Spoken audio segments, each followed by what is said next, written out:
Thank you, Payal. When you have an evening dedicated to the media, you do need to have the courage to go where angels fear to tread. So before I start the evening, of course, there are 5 other ladies who join Payal and me in welcoming all of you here today. There's Nina, Shuli, Ritu, and Anjali who join us in welcoming you and in thanking you, like Payal did, for sharing your Sundays so doggedly with us. Payal's already said about the politics and the provocation, but whenever we describe algebra, we remind ourselves that algebra really means the science of restoration and balance. And in some sense, that is what politics and media is supposed to do in a society. But we're living in a world where, in 2016, the Oxford Dictionary picked the word post-truth as the most significant word of last year. It continues to be the most significant word of this year, and we speak of it very often, but what does it really mean? It means that we are now living in a political culture where debates are framed not based on facts, but by an appeal to emotions. And from time immemorial, people have tried to falsify facts to create propaganda. But we're living in a time when you don't just try to falsify facts, but facts are of secondary importance, and they just don't count. So we're all feeling the impacts and implications of that in our psyche, in our polity, in our society, living at a time when both media and politics are very strongly perpetuating that post-truth world. To help us understand what it feels to be inside the absolute belly of that beast, of particularly 24/7 television, we have as our first speaker somebody who you all know because he's speaking to us every evening from, into our drawing rooms.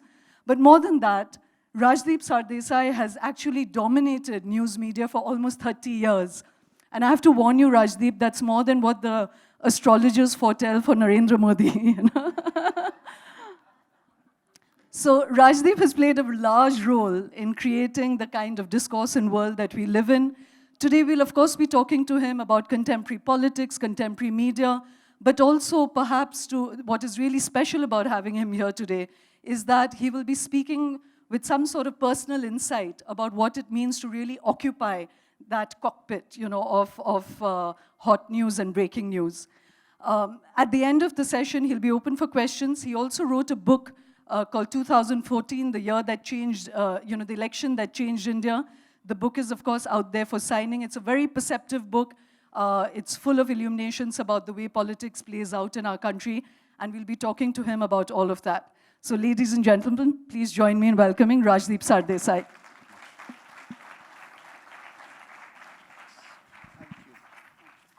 Thank you very much. Thank you. Thanks, Shoma. Rajdeep, it's a pleasure to have you here. Pleasure also to have you at the end of my interrogatory line. So let me just first start with, like I said, we keep speaking of a post-truth world. What do you understand about it, Rajdeep? When we say post-truth, what do you think it is? And just an ancillary question to that, like I said, you've been in the news business almost or more than 30 years, certainly dominated it for 25 to 30 years. Has there been any real radical change in the way news is run and interpreted in the last few years?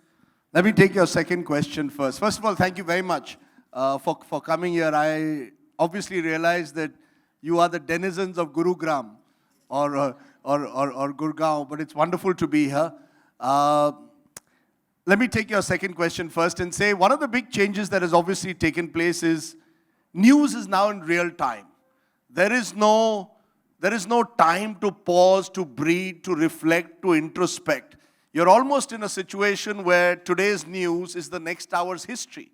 And as a result, we tend to forget almost instantly. So memories are shorter. Public amnesia, if I may call it that, exists all around us.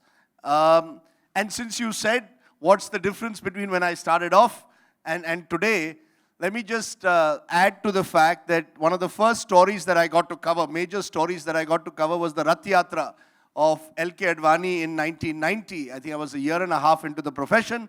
And one of the first politicians I met at the Rath Yatra, as I describe in my book, was a certain gentleman called Narendra Modi. who was then the Karyavaha and the secretary of the Gujarat Congress. And the one thing that he was even there ahead of his time, because the one thing that he would always insist on is that when we were desperately sending our copy, I was in print at the time, via telex machines, he said, "Nahi, ye fax machine aaya hai, isko aap use kariye." And he would make sure once then the fax machine broke down that he brought in some guy who fixed it so that every copy could go to our national headquarters. So there were three things, as I said, I remembered about Modi. I said in my book. One was that he was always dressed impeccably. Then obviously not in such fashionable kurtas as he wears today. They were plain white, but they were always impeccably starched. The second thing was his eye for detail, this micromanaging of fax machines. And the third thing, which may seem a little negative, is his eyes. Mr. Modi has rather cold eyes. I don't know whether you might agree with it or not, but and I've always said you got to look at a person in their eyes for warmth. The twinkle in your eyes is a sign of a warm person. Cold eyes, I'm not so sure. It's a sign of ruthlessness, I think, which makes him an effective politician, and which is why I am still where I am doing news, and he's the Prime Minister of India. So that's the one big difference. But to again answer your question about post-truth. To me, post-truth is not, as Trump would like to call it, alternative facts. It's just plain propaganda. It's just the fact that you are able to influence perception by repeating often a lie with the idea of influencing public mind. And if I may be allowed, and I'm not going to make this about Modi bashing because that's the last thing I want to do, but there's a good example of post-truth fact in today the Prime Minister's Man Ki Baat. In his Man Ki Baat, the Prime Minister speaks about the Quit India movement. 75 years of the Quit India movement is on the 9th of August. And speaks evocatively about how the young must remember the Quit India movement, and then goes and praises the role of Gandhi, of Ram Manohar Lohia, of Jayaprakash Narayan. Of course, forgets Jawaharlal Nehru, as he always does. But that's the nature of politics. But then doesn't tell the audience who are the people who oppose the Quit India movement. Because if he told the people who opposed the Quit India movement, they would be the person who was his original guru long before he discovered Sardar Patel, a certain Guru Golwalkar, among others. So the Prime Minister, in a sense, is also engaging in a post-truth society, which is half-truths. You don't want to tell, you want to occupy the Quit India movement space. You want to, in a sense, embrace something which is nationalistic, since that's the narrative that runs today. But you will never tell the full truth of a story. And we as people perhaps buy that. And let's be fair, I don't think it started in 2014. Indira Gandhi used to talk about Garibi Hatao. Did anyone fact check that whether Indira Gandhi was engaging in pure propaganda at the time? The largest number of poor were added to this country through the 70s. And nobody ever spoke about, nobody challenged that. I think the good thing about post-truth is it's forcing us to challenge this dominant narrative. It's forcing alternative news websites to come saying, yeah, that's not actually true. That's a lie. That's fact-checking. It's happening much more in America than it's today happening here. But I think it'll start happening here as well. We never challenge our politicians and question the lies that they put out virtually on a daily basis. And I hope that in a post-truth society, we'll do much more of that. So, Rajdeep, you spoke about the fact that this happened even in Indira Gandhi's time. I'm going to come back to your analysis of Mr. Modi, not for the bashing, but really to understand him. And in fact, in your book, there is a fair degree of admiration as well for him as a leader. And so I would like to know more about that. But before that, when you're speaking about this crisis of credibility in the media, would you hold ourselves, you're speaking about what politicians do, and you did speak of the nature of the medium, that it doesn't allow space. But is it possible that a collection of editors could possibly bend this medium, change the way it functions? Speaking just for yourself in your career, could you help us share where maybe there's been some dilemma for you and you went in a direction opposite to what your own moral radar might have told you? So could you share some dilemma that you've had personally? Sure, but I mean, look, editors are very, very, we are cockroaches in the system. And that's a depressing statement. No, I think so. I mean, we should be cockroaches. I mean, the cockroach is the animal, as I think it is. That survives. That survives. When there's going to be a nuclear war and there's a nuclear bomb, the cockroach will survive because the cockroach has to report the story the next day. So, I mean, So we are the cockroaches. We are not the butterflies. You know, the butterflies are the guys who work in MNCs, the guys who are calling the shots. You know, I'm supposed to be the gorilla in this newsroom. I'm supposed to try and overhear what you're saying. Hopefully you'll give me some news that I can pass on as a diary item to some newspaper. So we are supposed to be the cockroaches in the system. I think editors coming together on one platform to try and sort of change the perception that people have today of journalists is virtually impossible, because the editor today's role is largely that, increasingly, of a news manager. His role is that of managing the environment. Most editors of major newspapers today have never really written a decent column in their lives.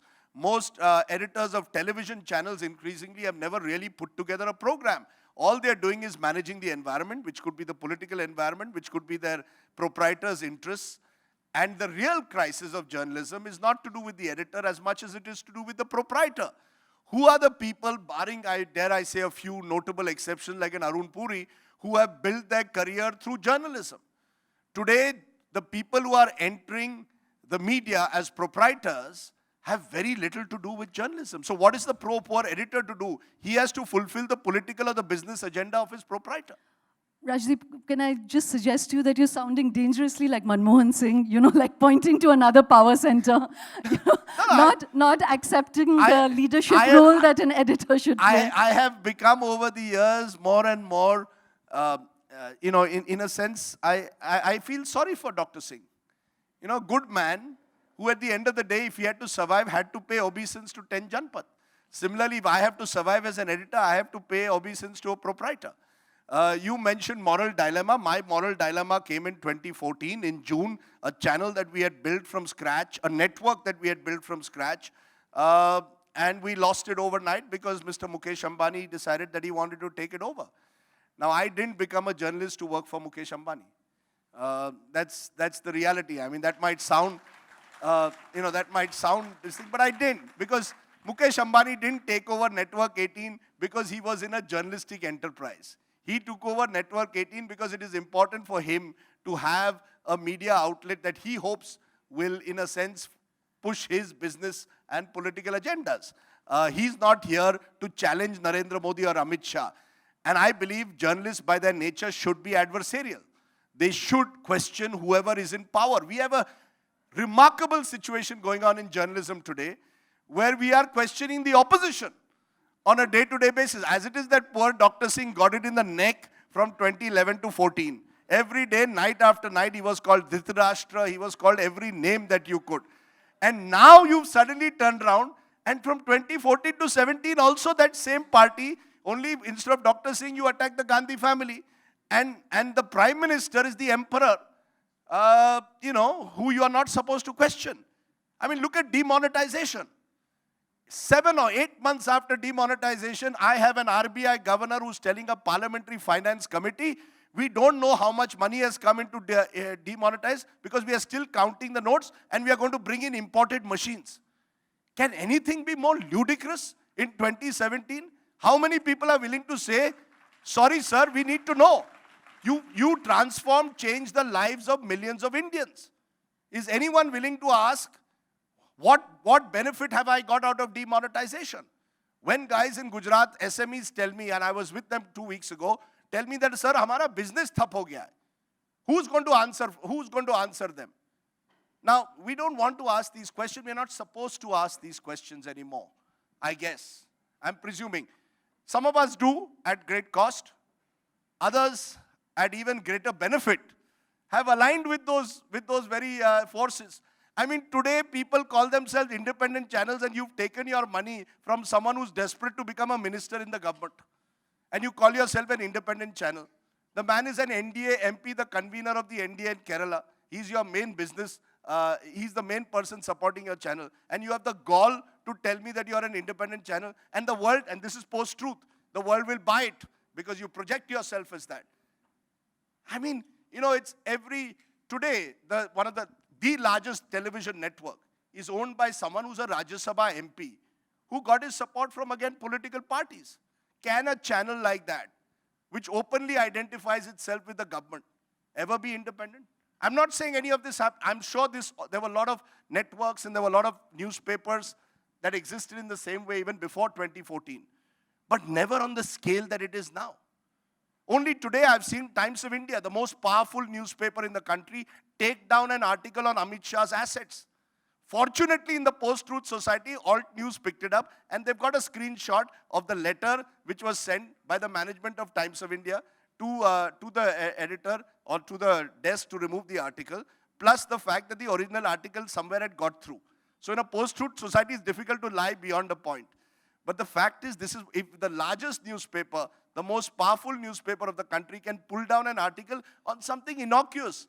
I actually believe this asset thing is, I mean, if Amit Shah's assets have gone up by 300% to 19 crores, it doesn't really make a difference. I don't think, first of all, his assets are 19 crores.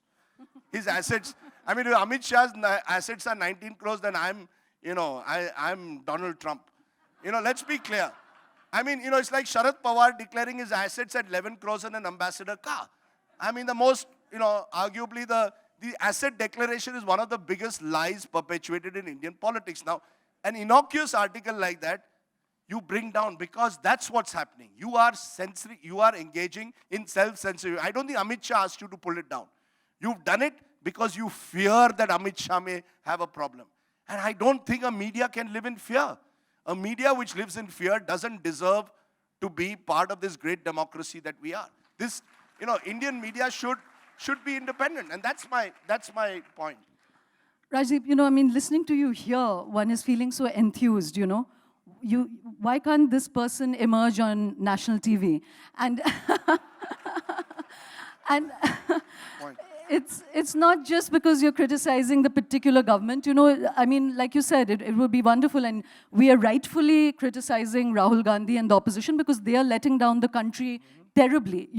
It's not because one wants the Congress or one wants AAP or anybody more than necessarily the BJP. Maybe we have our personal affiliations of what ideologies we believe in, but we certainly want an opposition, and so in that sense, they're worthy of our punching bag, But before we move to more discussion about politics, Rajdeep, I just want to press that point a little bit more because like you're saying, you have that, you have the experience, you have the fire, you have the intelligence, you have the stature actually that if you were speaking this language and if you were owning up to that role of an editor and not just to the survivor cockroach, do you really not think that the news environment can change? Let's take Mr. Modi, he understands the seat of power is the seat of power, and by occupying that seat of power, he's bending people to his will.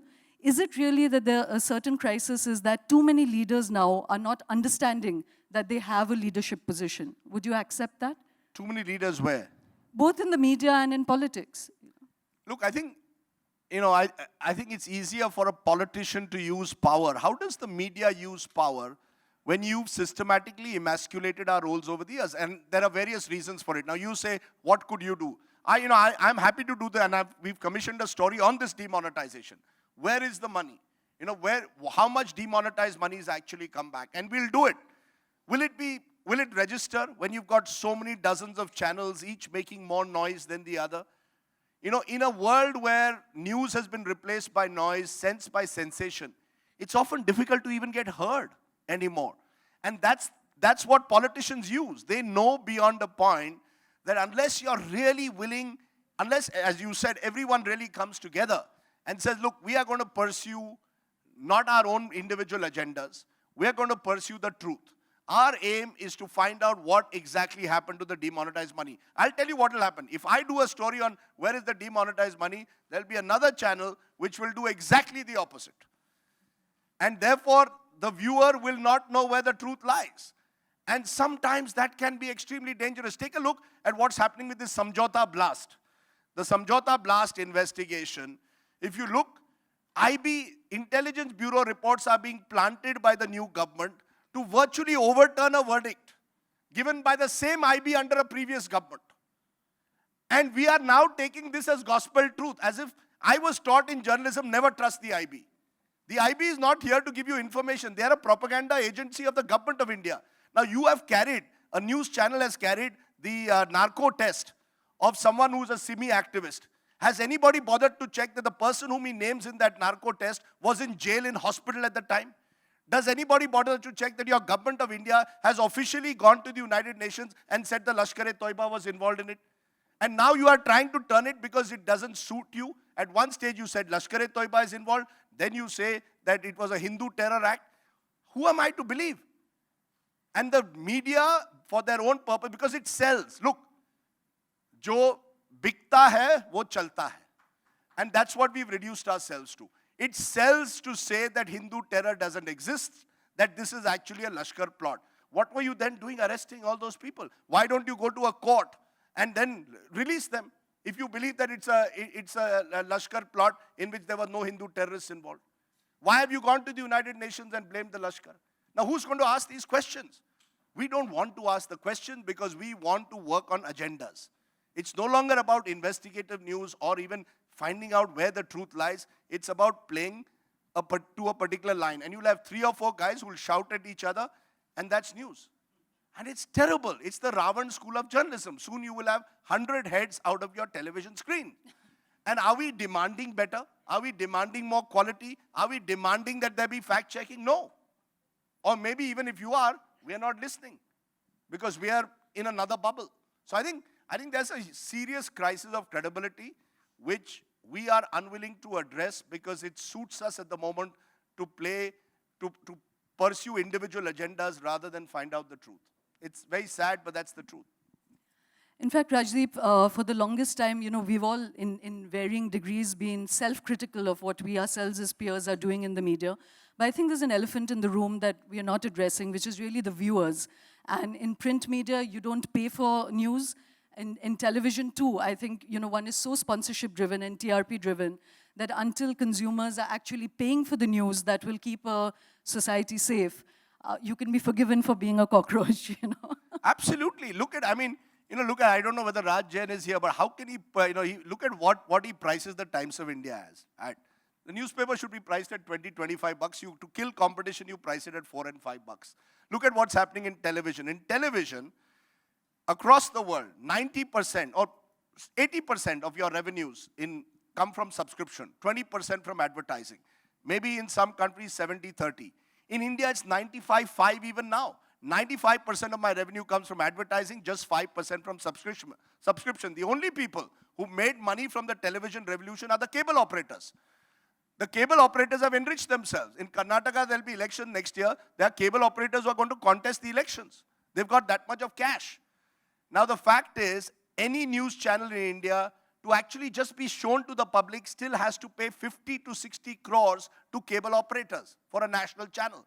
That's about 50% of my budget gone. Add salaries, where is the space for news gathering? We say, why can't we do a BBC? Or why can't we do an Al Jazeera? A BBC gets its money from the taxpayers. A CNN gets money from subscription. In India, for 800 bucks, I get 500 news channels, and if the cable wala increases it by 50 bucks, some of us will complain. If you pay peanuts, you get monkeys. I mean, that's basically it. You are going to not pay for any quality journalism. Allow any website today to put a paywall. It'll get finished. Nobody is willing to pay for any good quality content. I don't know, maybe you are. Maybe we got to test it. I can vouch for this audience. I don't know, I'm not so sure. How many guys in this audience will actually pay for quality journalism? Let's have a show of hands on that. Fantastic. Well, okay, we will do a crowdsourcing news channel. And we will make each of you pay 1 crore each. Because what we need is, we need a business plan of 250 crores for 2 years. And quality, and maybe we are not exploring it enough. Maybe there is an audience out there which perhaps wants it. But our attempts so far have failed. I mean, the Indian experience is people are not willing to pay for news. People don't want to pay for quality journalism is the Indian experience. You still buy the Times of India because it's your cup of chai. Every morning, you are willing to pay just $2 and won't pay for, if a better paper is given to you for 20 bucks, you won't pay for it. And you will not, the moment I turn a pay channel, the Indian experience is people don't pay. So Rajdeep, just to move away from, this actually great crisis of the media, we had Pratap Bhanu Mehta here a few months ago, And he was speaking about this crisis of institutions, where no institutions are performing the function they need to.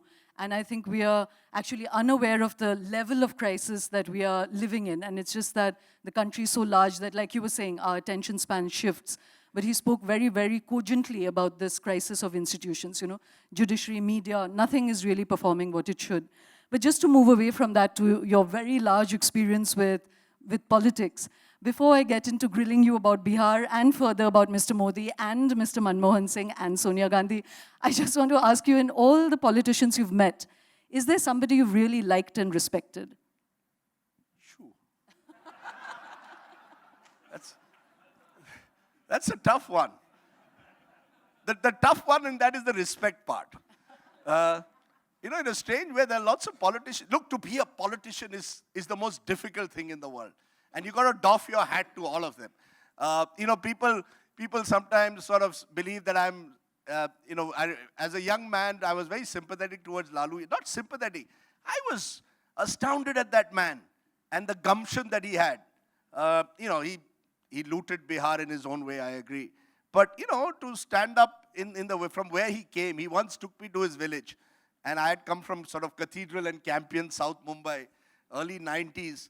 And to be taken to Lalu's village, meet his mother, who was not allowed to lift water from the well for a long time in her life, and then to see what he'd become. It's a great journey. And so, and you realize when you're facing crowds of 10,000 people, you're sort of constantly 24 by... The politicians I like and respect are the politicians who work 24/7. Politics, you cannot have a private life in politics. I may dislike their politics, but I respect their commitment to politics. Lalu is an example, Mamta Banerjee is an example, Narendra Modi is an example. He's a karma yogi at the end of the day. I cannot deny him that. He's 24/7, wo jeeta, marta, politics hi karta hai. All of us are worried, will our son get into medical school? What's going to happen? He doesn't have to worry about any of that, which is why so many bachelors and single women and men are becoming politicians. You don't need to. The family to my mind brings you down as a politician. So Lalu is an exception because he has a large family. And that's why he's got trapped in that. In fact, Rabri made a good point to me when I interviewed her last week. I said, no, but aapne ye parivar bana diya hai. Modi ji to kitne, there's no case against Modi ji of promoting family. So she, in typical Bihari, said, अरे उनका तो परिवार ही नहीं है. हमारा तो इतना बड़ा परिवार है. क्या है? डॉक्टर का बेटा भी अपनी बड़ा परिवार के लिए करता है, तो मैं क्यों ना करूं? So that's the nature of it. But I think politicians who work 24/7 are the ones to be respected. Do I respect any of them for their intellect, for their other abilities? It's a mixed bag. But so I can't think of one standout person, and that's perhaps sad, who in the last 25 years has actually lifted himself above the morass. Vajpayee to some extent did, but there is a past which is also troubling. So I wouldn't be able to single out one individual, including Dr. Singh, who became a survivor in the end and little more, who you can actually say, this is a real politician who you can get energized by. Really no one at the moment. So, Rajdeep, that's a big statement. And like you're saying, that media is devoid of leaders, our political landscape is devoid of leaders, which is why Mr. Modi stands so tall, because at least he understands leadership. And as muscular and scary as that is, he's occupying a leadership role. I'm going to come back to him in a little bit. But first, just to focus on Bihar, the entire discourse around Bihar has been couched in whether Mr. Nitish Kumar is an opportunist or not. Do you think here again the media is missing the beat? Because whatever it be, the reason that today we who are supposedly the prostitutes, the secular libtards or whatever, bastards or whatever it is that we are called, is it that we in many ways are missing the discourse, we're missing the language, we're missing what India really wants to talk about now. And to that extent, this face-off between communalism and corruption is a big dilemma, and should we not be discussing that dilemma rather than merely discussing whether Nitish Kumar is an opportunist? Could he really have stomached Tejaswi? And if we look at Rahul Gandhi, he's a guy who tore up the ordinance, but he still teamed up with Lalu Prasad. So opportunism is the name of the game in politics. Is that what the real issue is here? Or is it that we are caught in this dialectic between having to choose communalism or corruption? Oh, absolutely. I think that is what you say, I think, is at the heart of the dilemma today. Today's young India in particular, my son's India, is not here to listen to me giving him a dialogue on secularism and what it means, flesh and blood rooted secularism. They want an India which ensures more ethical standards in public life, and their corruption becomes an important issue. I think for much too long we allowed the Lalu Prasads to get away with their corruption because we thought at the end of the day, but Lalu is a bulwark against these communal forces. And the time and times change. Today's young India just wants people out there who are going to, in a sense, reflect a certain probity in public life. They are not into any complex debate on Hindutva politics. And that's the reality. Maybe times change. In the 90s, when the Lalus and many of these so-called secular champions came, it was in the backdrop of the Babri Masjid demolition and what happened in India in the early 90s. I grew up, I was a journalist in Mumbai in the 90s, and I will not forgive, in a way, as a journalist, those who I believe were responsible for the rioting and allowed that rioting to take place. So for me, Hindu-Muslim amity is an important factor. I believe it must be debated, it must be discussed. Your leader must be someone who will ensure that Gaurakshaks who kill in the name of religion are locked up and the keys are thrown away. That's what I would believe, right? But another India believes, forget the Gaurakshaks here. At the end of the day, secularism has been abused by the Congress. They've done minority appeasement. Therefore, now let's focus on corruption. Fair enough, that's the chain narrative. And as a journalist, I have to reflect the chain narrative. But as a journalist, I must also, I think, remind you from time to time that that can't be the only narrative. It can't be. I think it would be wrong, therefore, a dialectic position, corruption versus communalism. Either you are, if you are not corrupt, then you are fine. If you are communal, chalta hai, at least he is not corrupt. That's not good enough. You've got to be not corrupt and not communal. That's what you've got to ask from your leaders. And why should you not? We should be more demanding. Unfortunately, we are not. And the majority of India is not, because a majority of India is still living, frankly, at the periphery of life. And I'll tell you what the real issue is. We did a debate in Bihar after this. Everything was said, a lot of shouting, typical television debate. And one guy comes to me, young guy comes to me. He said, "Sir, आपने BJP को तीखे सवाल क्यों नहीं पूछे?" I said, "अच्छा, you are from RJD?" He said, "नहीं sir, मैंने तो BJP को वोट दिया." So I said, "Then what do you want me to ask?" नहीं, पूछिए sir, नौकरियों का क्या हुआ? What happened to jobs? What happened to the real issues that should concern me? Our narrative should be about that. We should be asking, what every month, Shoma, 17 lakh young Indians are coming to the job market. That means 1.7 crore per year. Where is the job expansion in today's India? Isn't that the real crisis? Isn't that what the debate should be about? The debate is being reduced today to communalism and corruption because it suits the two sides. And then the opportunism comes. Nitish Kumar is communal when he's with the BJP, becomes secular when he's with you. Sanjay Nirupam is a Shiv Sainik, and now when he's communal when he's with the Shiv Sena, he's the head of the Mumbai Congress, he becomes secular. Shankar Singh Waghela was with the BJP for years, joins the Congress, becomes secular. Now he'll join the BJP again, will become communal. You can't do it. It's not acceptable. Shazia Ilmi is here. When she was with Aam Aadmi, she was secular. Now with the BJP, she's communal. It doesn't work. I mean, to my mind, that is reducing a serious issue, unfortunately, to just the clothes that you wear, which party that you belong to. I do believe that there is a large part of the Sangh Parivar which is blatantly communal, which still believes in Hindutva politics. And at a personal level, I believe Hindutva is a communal ideology. And I'm willing to debate that on another day at another time.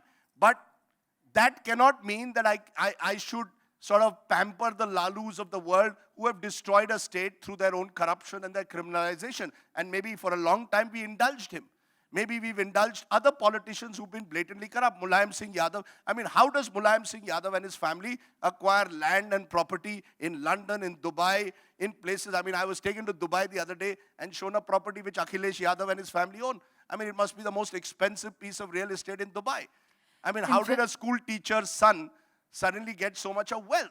It's obnoxious. And I think one of the reactions and why Modi succeeds is Modi is pointing out to, saying, you've allowed these people to get away for so long. Here I am relatively clean. Now, I don't know how clean Modi is himself, but when you don't have a family, there's less temptation perhaps to build a large bank account for yourself. Having said that, does that mean that I should ignore Modi's role in 2002 Gujarat?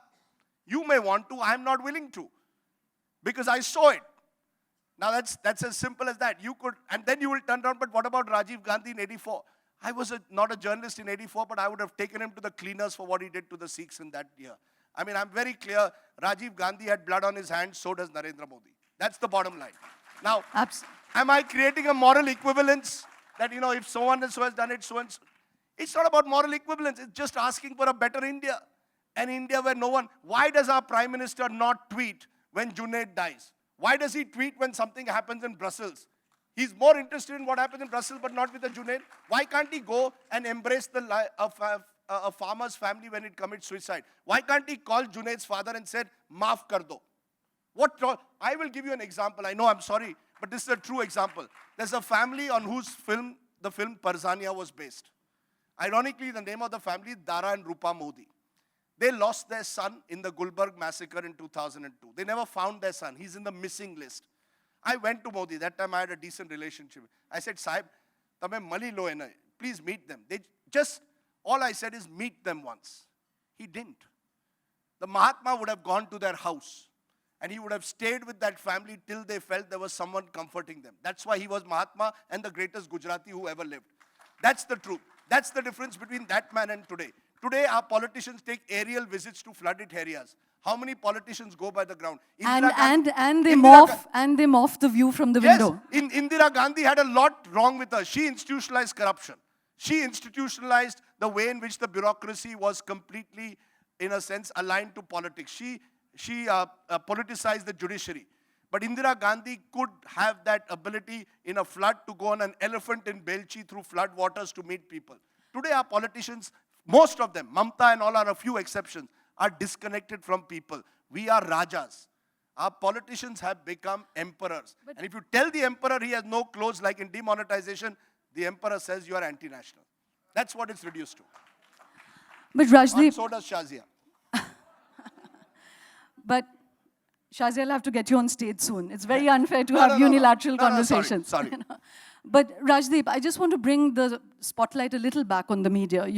Like I'm saying, that all of this that you're speaking about now, if it was beamed out of the newsrooms with as much conviction as you are expressing here, it would change the discourse, And the second point I want to make is that there is nothing, even about framing the discourse. If you framed it like you're framing it here, there are extremely intelligent people out there listening. And we must always remember that the media does affect the way societies understand their environment, So that abdication is something that I think as professionals we should be uncomfortable with. But I've made that point earlier, so I'm not going to emphasize that. I just want to come to this other, this abuse now of us as liberals. Almost a crouch position on being secularists. Again, here, does the fault lie with us? Because secularism is certainly something to fight for. Pluralism is certainly something to fight for. This country survives because it is a plural country. But right now, Mamta Banerjee is playing communal politics with Muslims. But the secular media is afraid to call that out. Like you said, Mulayam Singh Yadav and Akhilesh Yadav were playing the worst kind of Muslim politics. We are in fact letting down the Muslims because Muslims don't want that politics. For instance, Mamta Banerjee is paying for Maulvis to get a government salary. Half the Muslim population, as we'll know in the next session, wants to rid themselves of the Maulvis, But we are constantly betraying people. So if we look at ourselves as secular journalists, what would you say has been our greatest fault? No, I think in a way, and this, the credit also goes to a large extent to the BJP and Mr. Advani in the 80s when they pointed this out. Look at the Shah Bano case and what happened post Shah Bano. Who opened the doors, the locks of the Babri Masjid? I mean, we can today, I would blame the BJP for the demolition, but I would have to blame the Congress under Rajiv Gandhi for opening the locks in the first place. What happened in the politics of the 80s? We are still paying the price for the politics of the 80s and 90s today, whether it's Kashmir, where again, there was this, our election was rigged. One of the stories that I will never forget in life is meeting Sayyid Salahuddin, the Hizbul chief, or the so-called Grand Chief of the United Jihad Council. And first, we met him in his so-called den in Islamabad. This is early 2000s. He was the great terror. And most terrorists I find are very soft in real life. I mean, even my one conversation with Dawood on phone was, I've never seen someone whose voice was so soft. And I think maybe when you kill for a life, then you keep, you kill softly. And my next question is going to ask you which politicians have soft voices. Most of them. Or which proprietors have soft voices. Bal Thackeray. But look, with Salahuddin, we're in a conversation with him. He finally agrees. He then, in the middle, suddenly thinks that we are filming all his aides there, snatches the camera, locks it up in a room. So there's this tense relationship. But eventually it breaks down and it melts down and we start talking. And then he says, Rajdeep ji, आप मुझे समझते हैं कि मैं ये बड़ा terrorist हूँ.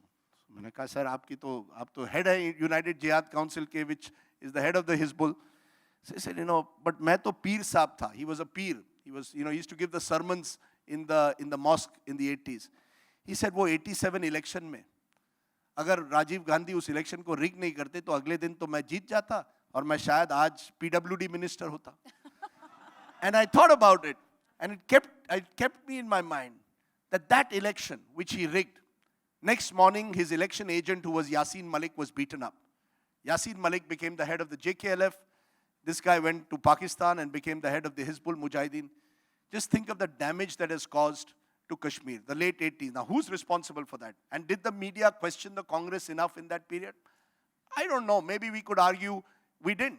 When Kashmiri Pandits were thrown out of the valley, did we spend enough time in representing their agony? I mean, I have a problem with the Anupam Khers of the world, because they don't know that while they were running around trees in Hindi cinema, and now suddenly have taken the Kashmiri Pandits, some of us were reporting the story. The story got lost, perhaps, in what else was happening. I mean, the truth also is that 98% of those who've died in Kashmir are Muslims. I mean, so let's not, Muslims have killed Muslims. And we need to say that openly. And we need to understand that. So it can't be, if you don't report on Kashmiri Pandits, then in some way that you're sort of anti-Hindu. The fact is, they are both tragic stories, and both need to be told. Now, do we tell both stories with the same intensity? I don't know. In Mamta Banerjee's case, have we exposed her enough for her so-called minority communalism? Possibly not, but that's changing. Look at the way Bashir Hart is, and in the era of social media, in a post-truth society, the capacity to exaggerate is also great. So you have a situation where the BJP puts up pictures of the Gujarat riots and holds rallies with pictures of Gujarat riots across India, and one of their leaders even puts it up on a social media account with pictures of Gujarat and claiming this is happening in Bengal. The fact is, at the end of the day, one person was stabbed to death in Bengal. I'm not going to say, any Indian's life should be important. But more than 1,000 people died in Gujarat. More than 3,000 people died in Delhi. Let's not also create equivalences to fulfill. You are pushing your political agenda by saying Bengal is burning. And how do television channels react? Our latest thing is hashtags. We do hashtag journalism. As much provocative. Hindus unsafe in Bengal. Is this the kind of hashtag we should be putting out as responsible media persons? What do you want? You want Bengal to burn? You want to create a riot. Look, there are parties which want to create riots because unki roti riot se sekti hai. That's the reality of India. I've seen it. It's happened in the past. And we as journalists, instead of correcting that, instead of questioning that, are falling in line for the simple reason we think now we have to create an equivalence between Gujarat and Bengal. Gujarat mein hua to Bengal mein bhi karna hai. Why? We should just report what is happening on the ground and leave it at that. Don't allow politicians to spin stories for us. That's their job. They are in politics to spin stories. We are not in journalism to spin stories. We are in journalism to show the mirror. And the mirror has good, bad, and ugly. The problem, I think, Shoma, and this is where the viewers and these audiences come in, we now want to believe what we would like to see happen. Bias now lies in the eyes of the beholder. We want to see Bengal, for example, a story because we believe that Muslims have taken over Bengal. That's the reality. We don't want to see, let's say, what's happening in some other part of India where today in Uttar Pradesh, for example, outside a mosque, young motorists will come and deliberately put up their motorcycle because you want to tell the Muslim that my moment has come. You will not show that. Why? You should show both realities. This country is a country of multiple realities, and we in the media will be subject to the charge of bias, appeasement, whatever, if we follow the narrative being spun by politicians. Aditya Nath should be exposed. The man was part of the Hindu Vahini Sena, which used to openly endorse the same groups which are today Gaurakshaks. Why should I not expose him? And if I expose him, do I become anti-national? And that is the worrying narrative. Today you say, why journalists are on the defensive? Because today I worry that if I reflect, I meaning as a tribe, if I reflect something, will I be called anti-national tomorrow? Will I be abused on social media? Will I be ostracized from my newsroom? I mean, I think that poison has come into our system. It's come into society. Them versus us. I hear things from society in South Mumbai, South Delhi, possibly Gurugram, which I've never heard before. Indians suddenly were looking for scapegoats. This is the Donald Trump way of doing politics, which is also now imitated in different parts of the country, including this country. You're looking for a scapegoat to explain your problems. Is the Muslim the reason for the fact that Bengal has failed over these years? So are you suddenly going to say Hindus are in danger or vice versa? We've got to look at ourselves more hard. I mean, if every stone pelter in Kashmir is going to be dubbed on the media as anti-national, you are in big trouble. I can trust me, Kashmir will be lost to you if you don't reach out to people. If you treat it as a law and order security issue, it's not going to work. If every Kashmiri, and Mehbooba I think put it well finally yesterday because she was forced to, that you can't win Kashmir by jailing separatists. It's never going to work. It's never worked in the past. It won't work. Unfortunately, a section of the government of the day believes that this is an issue where we will tire them out. We are Israelis now. We will tire out the Palestinians in Gaza. We will tire out the Kashmiris. You can't do that. There are human beings out there. And no one government is responsible. It's not 2014. What right does a Farooq Abdullah or an Omar Abdullah have to talk? Our politicians have lost their moral legitimacy to talk on these issues. And we as journalists are also increasingly losing our moral legitimacy to speak on it. And that's the problem I think that we have, which is why nobody believes us or the politicians today. So there's a moral vacuum. And I think this country, more than anything else, needs not a political leadership today, it needs a moral leadership. And that's someone who will provide a moral code within which we can operate. Is that the end bell or the 5-minute bell? The end bell, okay. I'm going to open this up to the audience. There's, just to put it out in the air, Rajdeep, that in your book and in an interview, you've said that media needs to find its soul again, and if there's time or if you want to say it to the audience, that how can the media find its soul? But before that, let the audience ask you questions. Sure. Yes. There's one right here. Yes.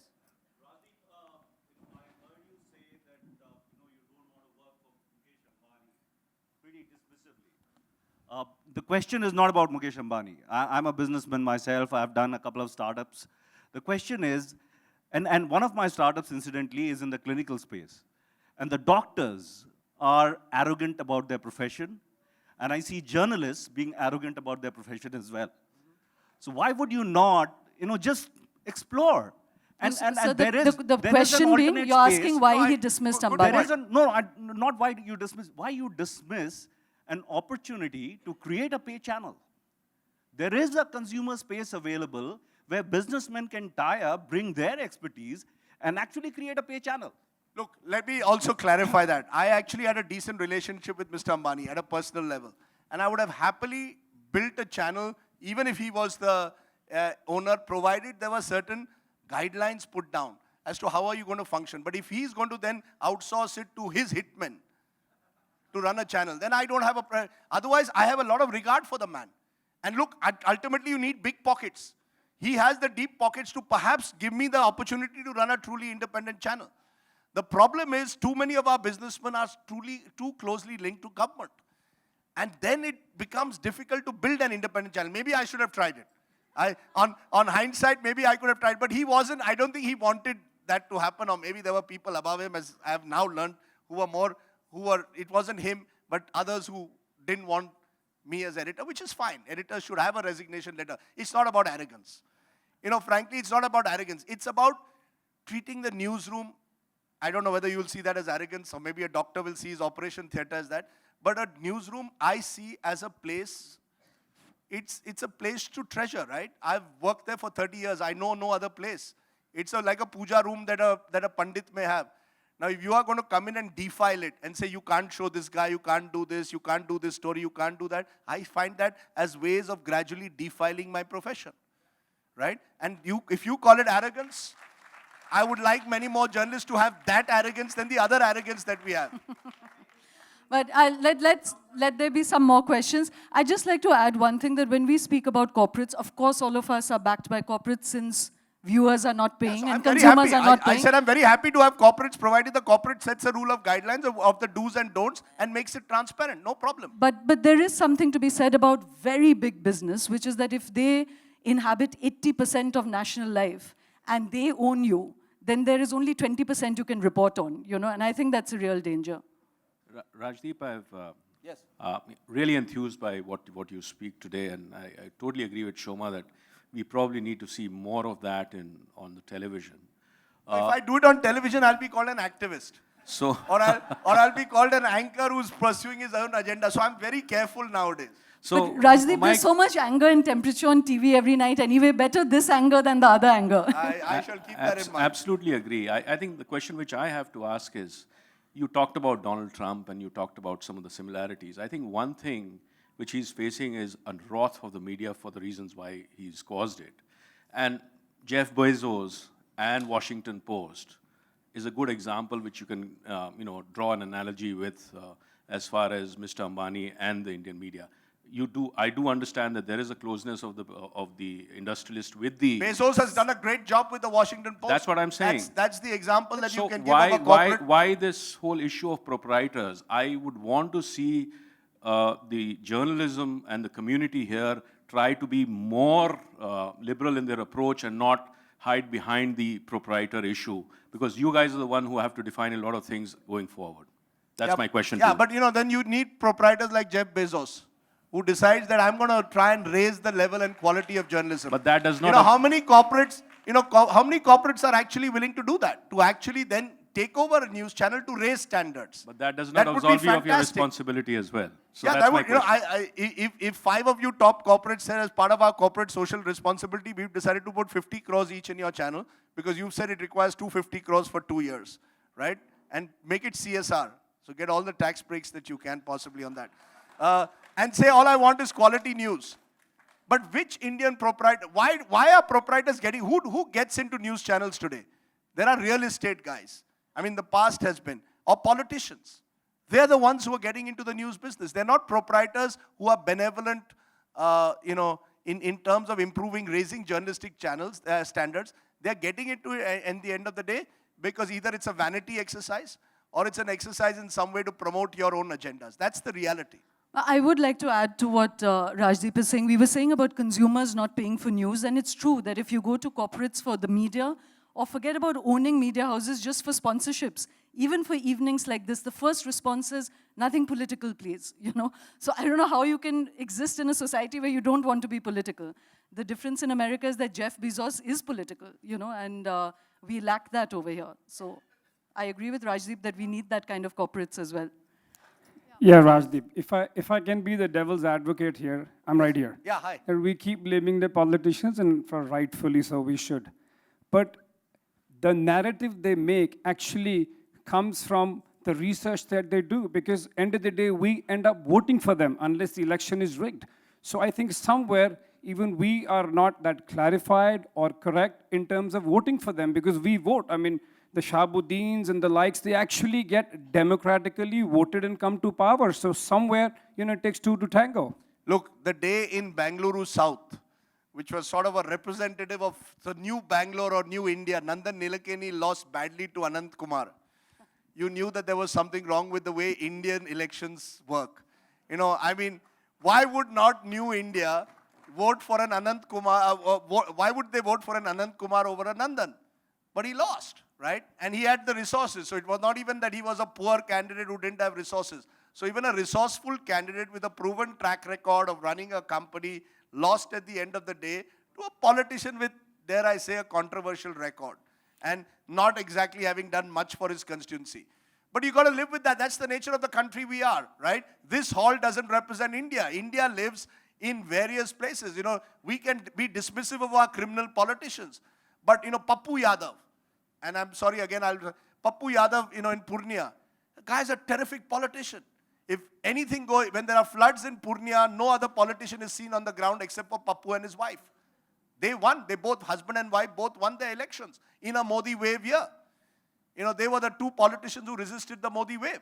Now, maybe maybe criminal politicians, I've often said this, and I've often found corrupt and criminal politicians actually far more effective than the so-called non-corrupt politicians. You know, non-corrupt politicians go through the bureaucracy, they know how to, the corrupt politicians cut through the system. And they know how to cut through the system and get the job done. And most Indians are utilitarian. You know, why does the Shiv Sena win election after election in Mumbai despite having done precious shit for the city, right? Because at the end of the day, at the local level, when your son needs admission in the school, the Shiv Sainik Shakha Pramukh will get the admission for your son. So he can do that. He won't repair the roads. There he'll make the money. But I don't care because I'm not sure whether the other guy is actually going to do it either. So I go and vote for the Shiv Sainik who will get my son admission or my, do the small. So it's a very utilitarian patron-client relationship that works in India and politics. I can come here and say we want the moral politician, but it doesn't work. So how do good people come up? Sorry, they'd get filtered. there's so many questions. Let me... I have one here. I have one here, please. Let the lady ask. Yeah, there's a lady, right. Yes. Thank you so much. Rajdeep, the best thing about this evening has been that you've been able to reveal the angst of your profession. Thank you so much for coming out so candidly on open stage rather than unboxed in television.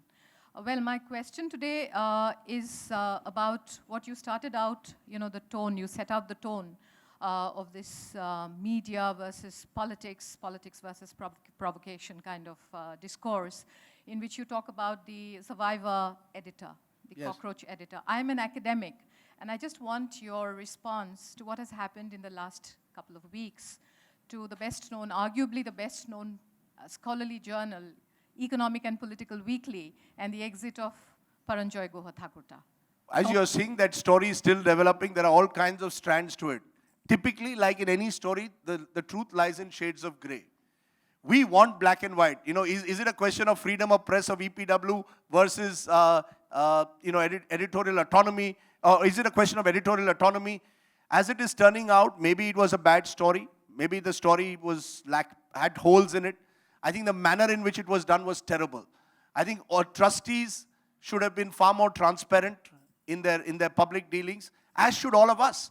One of my problems is journalists ask for transparency from everyone else, but we are not transparent in the way we function. So even the EPW story is caught up in a lot of opaqueness. Now the employees have come out and spoken out against the editor. Now, I don't know where the truth lies, but I must find out. The problem is we have already decided who's the villain and who's the hero in most stories in our country today. It's about them versus us, right? And that's where I think, so in a Bashir Hart or in a Mamta story, these are all complex gray stories. There are no black and white stories today left. Kashmir is a complex story. So is an EPW in a way. I just want to ask a question. Okay, that has to be the last question, yes. Starts with a small quote because it's relevant to it. It says, politicians will be eventually replaced by imagery. The politician will only be too happy to abdicate in favor of his image because the image will be more powerful than he, the politician, could ever be. This is a quotation from Marshall McLuhan, and he wrote it in 1951. My question to you, Rajdeep, is this true of journalists today? That journalists, especially the leading ones in this country, or those who believe they are the leading ones, are abdicating their responsibility to the truth in favor of the reputations that they think they have built up. The reputation as the shouter, the reputation as the person who is encouraging debate, the reputation as somebody before whom politicians quail, the reputation as the seeker of truth, and they are so obsessed with preserving that reputation that everything else is just grist to the mill. It's a wonderful question, and I think that's absolutely right. I keep maintaining a journalist and an editor should be the cockroach editor. I think the profession's downfall began when we decided to play God. And I think that's true of politicians, that's true of journalists. When you decide you're a hypnotist, or you're going to play God, you're larger than life, you're infallible, there's no self-doubt, that's the route to, in any profession I think, that's the route to decline. But particularly in journalism, because the basis of journalism is the art of inquiry, is the art of questioning, is the art of constantly asking questions to yourself and to people. I mean, Mahatma Gandhi's greatness, I mean, you read his autobiography, that man was constantly questioning himself. He was racked with self-doubt. Today you meet politicians who have no self-doubt in themselves. You meet journalists who believe that they are the gospel. We know the truth resides in us. And the day we do that, I think we are on the road to the decline that we've seen.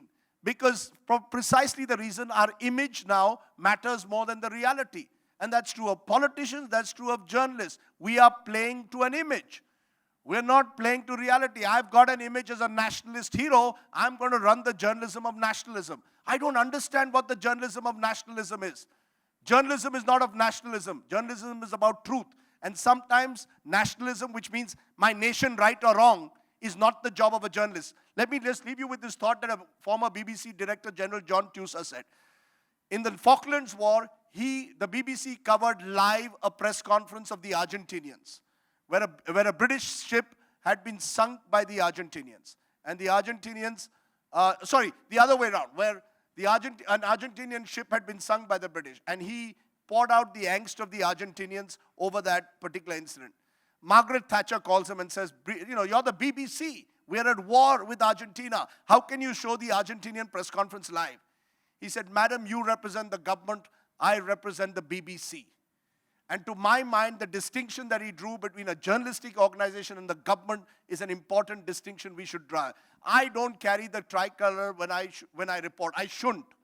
If I report firing on the LOC, I should have the courage to say 3 Indians died, 3 Pakistanis died. Because that is what is happening on the LOC. And when we don't do that, we are being dishonest to our profession. A politician must wear the flag of nationalism. That's the job of a politician, to sway you with his nationalistic tirade. My job is different. I'm not PR, so I can't be a cheerleader for you. And I'm not a nationalist. My nationalism is not about telling people you have to stand up for a national anthem in a cinema theater, you have to say Vande Mataram. Politician can say that. Uski dukaan chalti hai us pe. Because you want to change them. When you can't give people jobs, like this boy in Bihar told me, he says we are made to stand up in cinema theaters. It is to actually cover up your weakness, to change the narrative. That's the reality of the situation. And that's the truth. Let me leave you with one thought, since nobody asked a question on Rahul Gandhi. Part of the problem is... I have to tell you, Rajdeep, the reason no one's asked you a question about Rahul Gandhi is that even when we are discussing cooking, we come back to Rahul Gandhi. But that's the very fact that this audience, now this is the major opposition party, and that's the problem. When you're creating a situation where there is no alternative, where there's one man, one leader, one nation, then I wonder sometimes, is India the next Turkey? Is India the next Russia? Are we creating a Putin or an Erdogan in our midst? Because the opposition has someone who never misses an opportunity to miss an opportunity.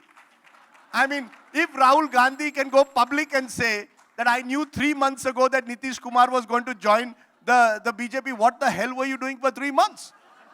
I mean, he goes to Mandsaur, in the heart of the farmers' agitation, creates an element of buzz. I mean, the farmers genuinely wanted someone to represent. Next day goes to London.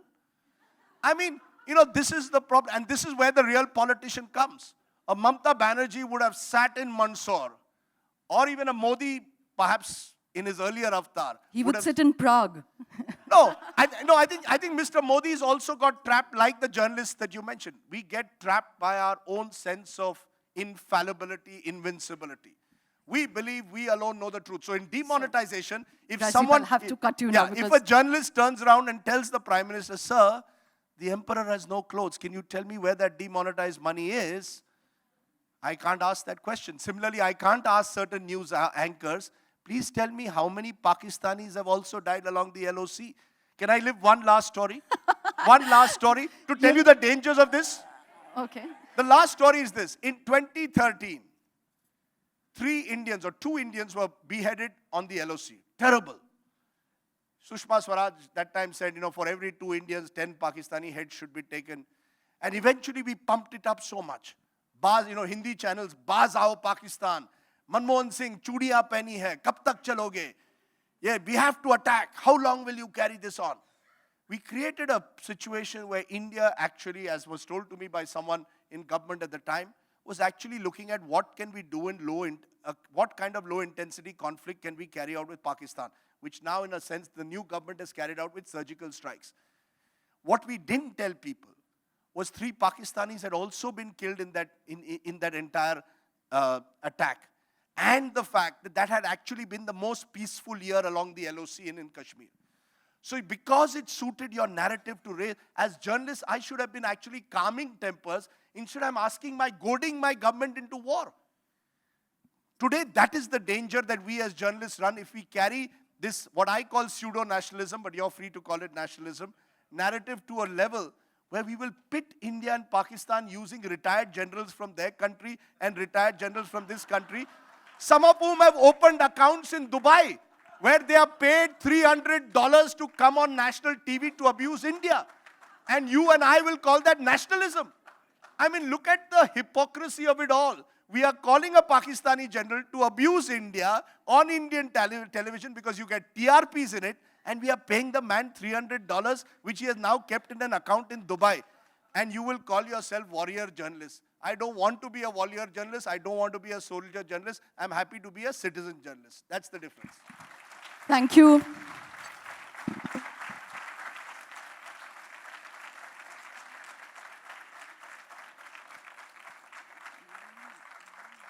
Thank you, Rajdeep. It's been a very enthusing evening. I just have one last thing to say to you, that I hope this evening today frees you from the desire to be a survivor cockroach editor and turns you into a piercing eye eagle of an editor.